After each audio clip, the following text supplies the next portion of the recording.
अस्सलाम वालेकुम स्टूडेंट्स। आज मैं एक और इम्पोर्टेंट टॉपिक डिफाइन कर रहा हूँ और ये present participle as an adjective. ये एडजेक्टिव के तौर पर जब इस्तेमाल होता है, बहुत इंपॉर्टेंट और क्रिटिकल पॉइंट है ये जो मैं समझाने लगा हूँ।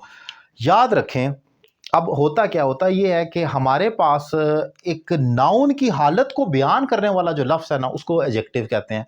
ये बहुत दफ़ा डिफाइन किया मैंने, बहुत दफ़ा अपने लेक्चर्स में। फॉर एग्जांपल, अगर मैं कहूँ कि यू आर ब्रेव, तो वो बेसिकली यू है जिसका नाम अली है, हसन है, मैं उसको ब्रेव कह रहा हूँ। वो कहेगा नहीं, आई एम अली। मैं कहूँगा नहीं, यू आर ब्रेव।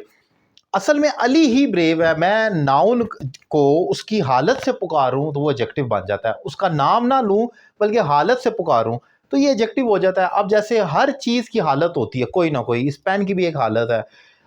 ये शार्प है, ये थिन है, ये ब्यूटीफुल है, ये एक्सपेंसिव है, या ये चीपर है। कोई भी क्वालिटी बैड या गुड हो सकती है इस पेन की।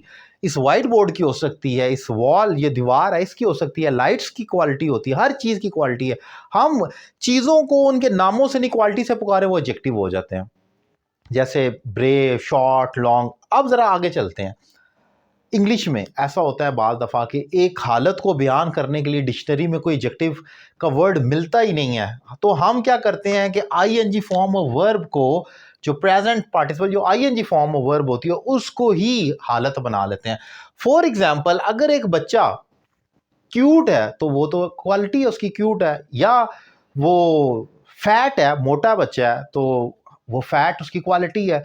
हम फ़ौरन उसको बयान कर देंगे, वो यानी कि फैटनेस की क्वालिटी में है। अगर वो थिन है, कमज़ोर है, तो वीकनेस की क्वालिटी में है, वीक है अगर।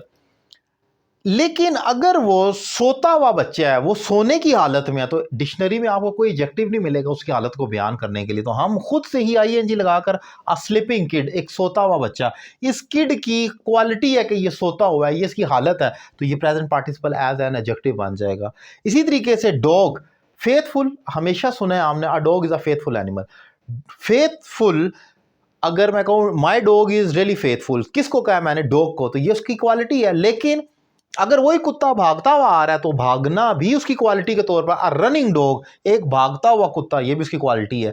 इसी तरह अ टर्निंग पॉइंट, एक पॉइंट है लेकिन उसमें के अंदर जो पॉइंट की क्वालिटी है वो टर्न कर रहा है, यानी कि जो मेन पॉइंट है, टर्निंग पॉइंट। हम, ये कॉमन एग्जांपल है, इसलिए मैंने लिख ली। इसी तरीके से आप दवाइयाँ लेते हैं, पिल्स लेते हैं, मेडिसन, तो वो कोई भी हो सकती है। उसकी वो मेडिसन जो है गुड हो सकती है, बैड हो सकती है, हैवियर हो सकती है, लाइटर हो सकती है।